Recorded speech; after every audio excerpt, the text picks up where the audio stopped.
Coming up on Mountain News this morning, a tragic incident at a Kentucky lake leads to the death of a teen just days after he was awarded his high school diploma. And horse racing regulators prepare to hold an emergency meeting in the wake of a concerning series of horse deaths at Churchill Downs. Dedicated to Eastern and Southern Kentucky, this is WYMT Mountain News this morning.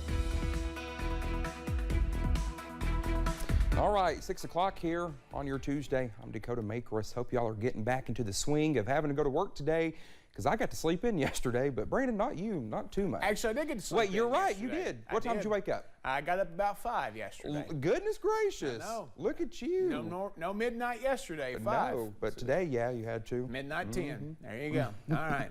It takes a lot of work behind the scenes to get this newscast on the air. All right, let's get into the numbers this morning when it comes to visibility. Pretty rough out there, so be extra careful. Give yourself plenty of time to get back and forth this morning.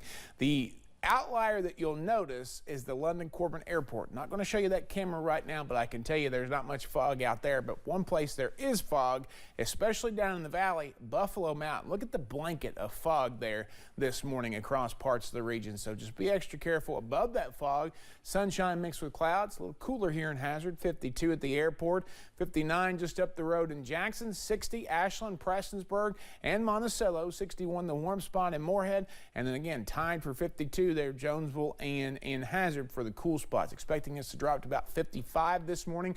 Overall, for the most part, this afternoon, what is today's forecast in Jeopardy style? What is sun and clouds with a straight chance for a passing shower later on this afternoon. Highs will top out in the low 80s. Dakota? All right, Brennan, thank you. A Southern Kentucky teenager is dead after an incident in Lake Cumberland. Police say 2 teenagers were in a car that went into the lake in Russell County on Friday. One did not make it out. WYMT's Phil Pendleton has more about what happened. 2 young people just days after graduation were attending an event with friends Friday night. They left, but police say the driver said they took a wrong turn out of a driveway. Went just a short distance down the road and unfortunately entered the water, and he yelled to his passenger, "Get out, we're in the water." And he said, "I surfaced and looked back," and he said, "I never heard anything else." The accident claimed the life of 17-year-old Cameron Powell of Somerset. It took place on Clifty Creek Road. People who live in the area say there's no markings to indicate the road ends in water. Police say at night, visibility could be a big issue. It is a dark area around the lake of a night. The roads can end very quickly unless there's pole lights or things like that there. But yes, it can be a tragic event if you're not watching out around the lake like that of a night. Sergeant Wilson says it's not common to see people accidentally drive into the lake, but this same area saw another drowning several years ago as a teenager was trying to swim across when he cramped up and went down. And we strive to educate people, boaters and people around the lake. If you're going to be in the water, wear a life jacket. It don't make you less of a man or a woman to put a life jacket on. And if you cramp up, someone can come and get you.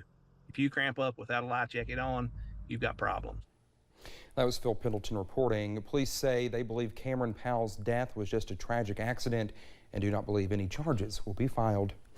Police over in Rowan County are investigating the death of a middle school student in Moorhead. Police, Rowan County Middle School rather, posted about the death on social media Saturday. The Rowan County Coroner's Office confirms the student was flown to UK Hospital where he later died. We reached out to the Sheriff's Office to see what led up to the death. The school will have grief counselors on campus today. A deadly shooting happened early Sunday morning in Lexington. It happened downtown at around 2:30. Police say 31-year-old Scott Lawless shot and killed the victim on North Limestone and West Short Street. The coroner identified the victim as Kevin Rill. Rill died at the scene. With an event like this happening outside the doors of downtown Lexington homes, some are worried that the area is becoming more violent. One man thinks police need to take these types of situations more seriously in order to minimize crime.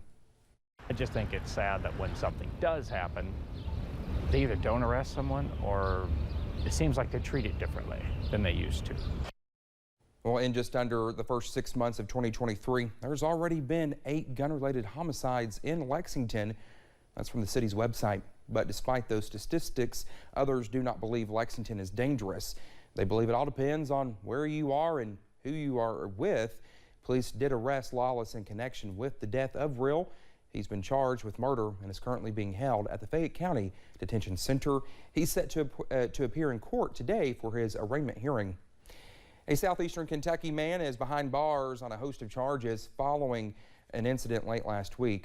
The Knox County Sheriff's Office received information about a wanted fugitive that was driving on US 25 East near Barberville. When police saw the car and tried to stop it, the driver took off.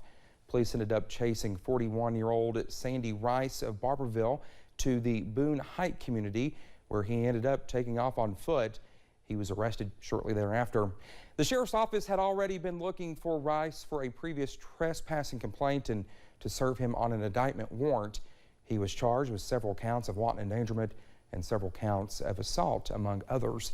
Rice is being held in the Knox County Detention Center on a $20,000 cash bond and is expected to appear in court on June 1st. A man in Letcher County was arrested after a traffic stop led to several charges. On May 20th, around 8:30 a.m., a Kentucky State Police trooper saw a violation on Highway 15 in Hazard. Another trooper joined to help stop the car. Well, during the stop, the troopers believe the driver, 23-year-old Austin Endicott of Whitesburg, was driving under the influence. Once they got him out of the car, police saw a gun laying out in the open inside the car. When they ran his name through dispatch, the troopers discovered he was a convicted felon. A search of the car led to the discovery of more than 1 pound of meth, cocaine, and a large amount of money. He was arrested and is charged with speeding and possession of a handgun by a convicted felon, among other charges. Well, police are asking for your help in identifying some suspects and their car following a theft.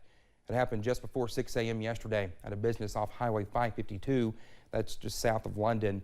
The Laurel County Sheriff's Office says extensive damage was done to the front of the building when the suspects tried to use an SUV to bust through the door. Well, if you know who the suspects might be, you're asked to call the Sheriff's Office at 606-864-6600, or you can message its Facebook page. Horse racing regulators will hold an emergency meeting in the wake of a string of horse deaths. The Horse Racing Integrity and Safety Authority, as well as Kentucky Horse Racing Commission, will hold an emergency veterinary summit Tuesday.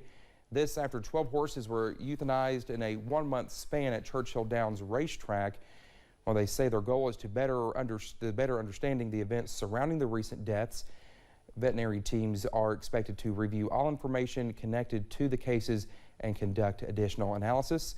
Regulators say experts will also analyze Churchill Downs' racing and training surfaces.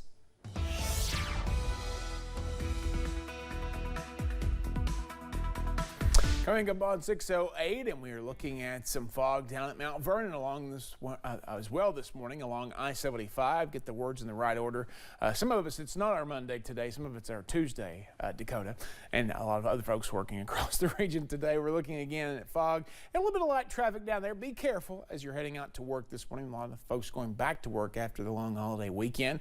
Temperatures anywhere between 52 in Hazard and Jonesville to about 61 there in Moorhead. Quite a few 60s out there this morning. Ashland, Prestonsburg, Monticello, and then Jackson right there at 59. Trying to get everybody down to about 55 by about 7 with the balances out there.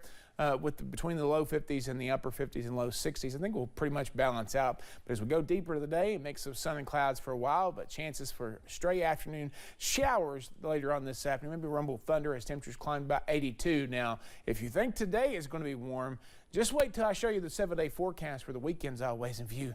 You're going to be shocked when you see that. But of course, we're coming up on June, and you know what that means. Summer heat. Dakota? All right, Brendan, thank you so much. When we come back here on Mountain News this morning, a shooting causes panic at a Florida beach during the Memorial Day weekend. We'll have the latest on the investigation when we come back.